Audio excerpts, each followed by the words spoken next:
It's a rich, rich smell. So when you're about to start eating in Japan, don't forget.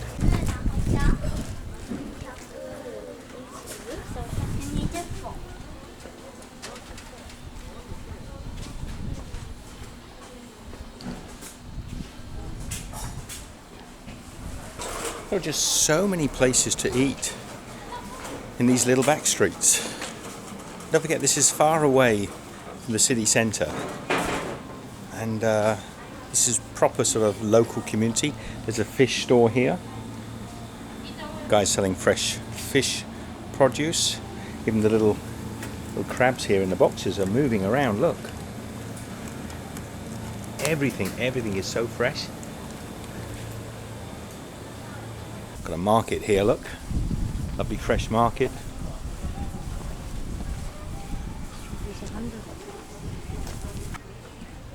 So we're looking at cabbages about 100 yen, lettuce about 100 yen, celery about 100.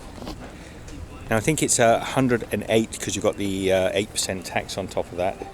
The prices are quite reasonable here, and I bet you, because so far we found the fresh produce tastes really good. I bet that celery tastes good as well, because celery in Australia has got no flavour, has it? No. What do we got here? A little butcher's.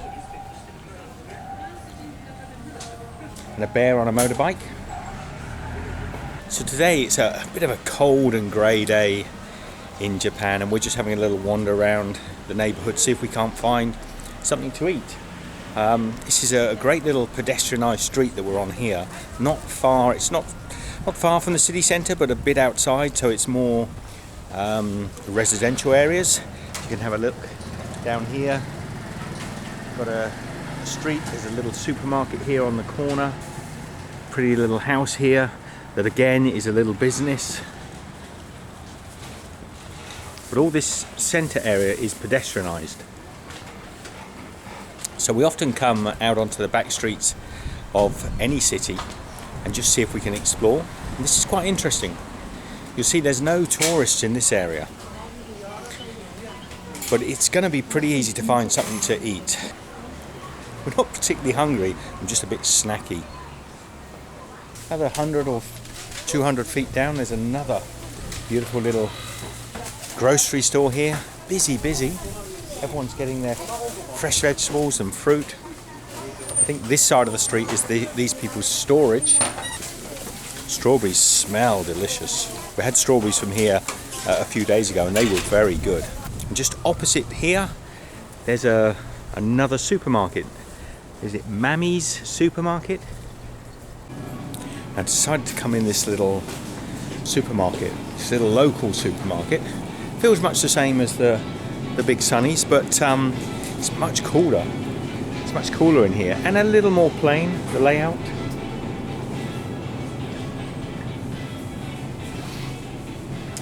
But similar prices. Now, one of my viewers asked about the cost of booze in Japan. Generally, I think it's a lot cheaper than it is in Australia. Let's see if we can find any in the store. So here, not a big selection, but you've got some alpaca Chilean red wine, 552. So that's a red wine, a similar sort of white wine here, Chilean 552. I don't think the prices are too bad. Jim Beam is around about 1,000. So I don't know. Red Label. It's a common Johnny Walker's Red Label. 1,505. So this is is it a litre bottle or a 750ml bottle?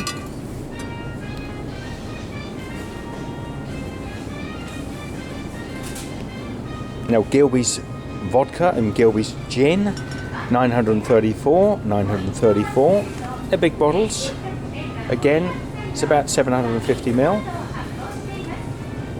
I don't know what these local drinks are. These are probably local rice wines. It's in a plastic bottle. Oh no. Yeah, it's plastic. So maybe that'll give you an idea. I think these are rice wines, but they're huge. I mean, they're big cartons, 2 litres. between sort of 1,000 and maybe 1,300 yen. And then there's these huge, great big bottles down here. Big 2-litre bottles, are they? And massive. Again, around about, well, that one's nearly 2,000 yen. Actually is 2,000 yen, 2,139. You add on your tax. So does that help? Beers, an Asahi beer, about 135, 145 including your taxes. For your smaller cans, about 185 for your tall cans.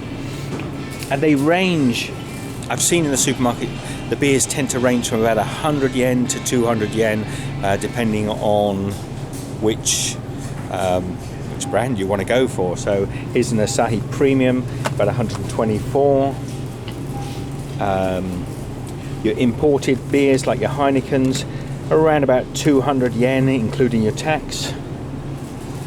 About 250 Australian dollars, probably a little under $2 US for a can of beer. I'm sure you can actually get better deals if you buy packs of 6. Here's what we've come in for. A little bit of whole milk. Ranges from about 160 to 180 for a litre of fresh milk. So I couldn't resist taking you in there just to have a little look. And don't forget, I don't know if Mama's is a nationwide, but don't forget there's all those lovely little fresh markets here, which is probably where we'd normally shop. Little retail stores, little business stores fixing motorbikes, laundrettes, car parking areas. There's a little knick-knack of sort of selling Pikachu stuff just a little further up. The outdoor multi-story car park everywhere around Japan. Well, I'm saying around Japan, in Fukuoka for sure. There's a shortage of space, so cars are crammed in everywhere. Parking's pretty expensive.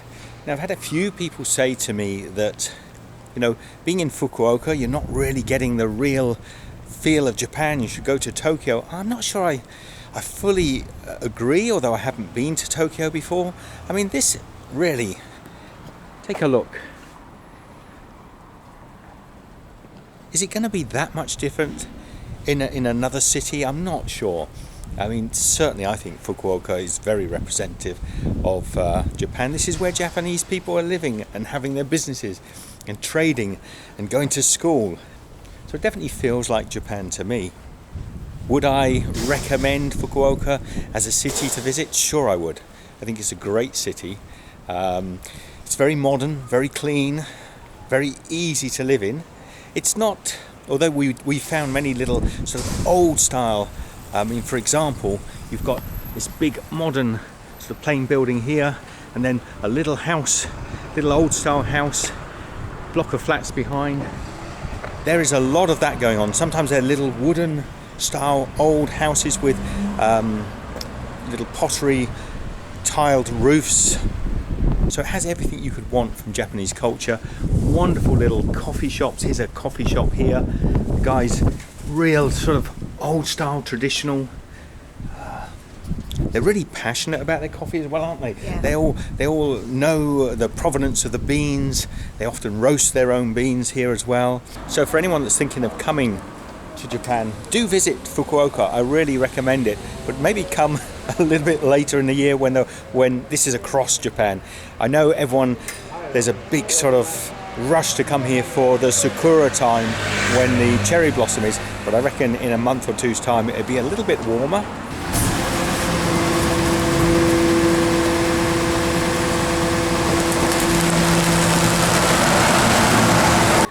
Michelle and I have just discovered this great little takoyaki store. We're going to pop in there and give them a try. I've always wanted to have takoyaki in Japan, so I'm really looking forward to this. They're sort of like a little pancake batter ball. These ones are served with kids coming home from school. So these ones are served with a little bit of squid inside, and then they put a sauce, a sort of sweet, a savoury sauce on top. Hello! Hello, how are you?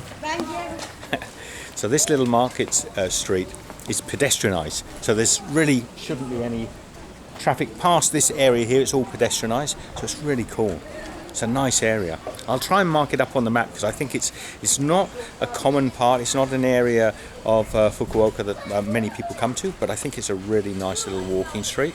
This is where the guy is making the takoyaki.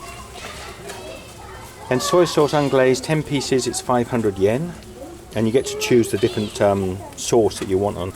So it'll be served a little bit like this.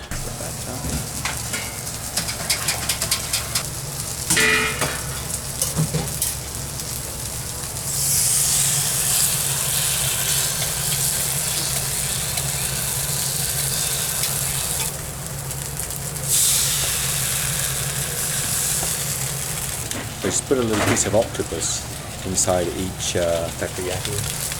Some little puffed rice. Give it a little crunch. Tops it up with some more batter. There you go. So eventually the little batter balls, they puff up. You can see then he's just turning them over to get a lovely crisp caramelized topping on every one. And then they're served with different sauces. You've got like a soy sauce or a salty sauce.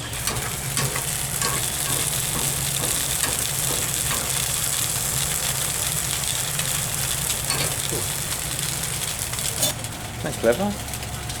So clever.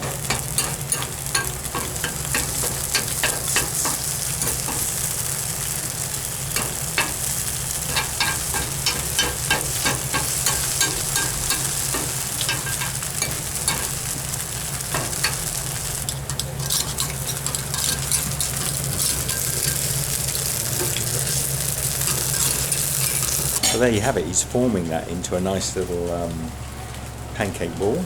Then we're going to wait. We're going to let him get on and cook, and we're going to enjoy these takoyaki. That's beautiful. Very, very beautiful. Thank you. Thank you. Look at this. How beautiful. And it's got some little bento flakes on top that are just curling away. It's a rich, rich smell. So when you're about to start eating in Japan, don't forget, eat a dog or mouse. I know I'm saying it wrong. I'm teasing you. You can get in there and grab the takoyaki. Now this is going to be super hot, probably a little bit too hot. I'm going to wait a second before I go in with that. It smells too good. I got to go for it.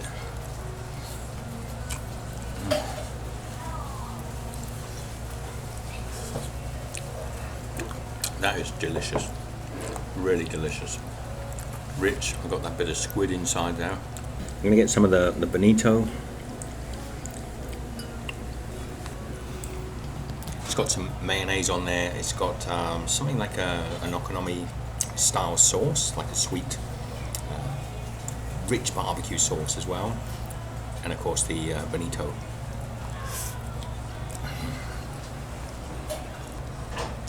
Hot and delicious. I'm cooling mine down. You find these little gems just, this is well away from the city centre. We're just out in a little residential suburb, and all the kids are coming home from school. The takoyaki's being sold here in a little shop just on the residential street. Such good eating. Can't stop. Last one. Down the hatch. Oh, still hot. Hiro-chan. Hiro-cha. Hiro-chan. Is it okay? Okay. Yeah. So Hiro-cha made the takoyaki. Takoyaki. Thank you, man. Arigatou gozaimasu. Okay, thank you. See you. Bye-bye. Bye-bye. So that was really delicious. You enjoy that, Michelle? It was very nice. Very nice, wasn't it? Thank you. So you find these little eateries on little, look at the size of this place, just in a residential street. Fantastic food everywhere in Japan. It's not hard to find. So I hope you enjoyed that little stop, little something to eat. Share the love, share this video with your friends and family. We'll see you again very shortly. Take care.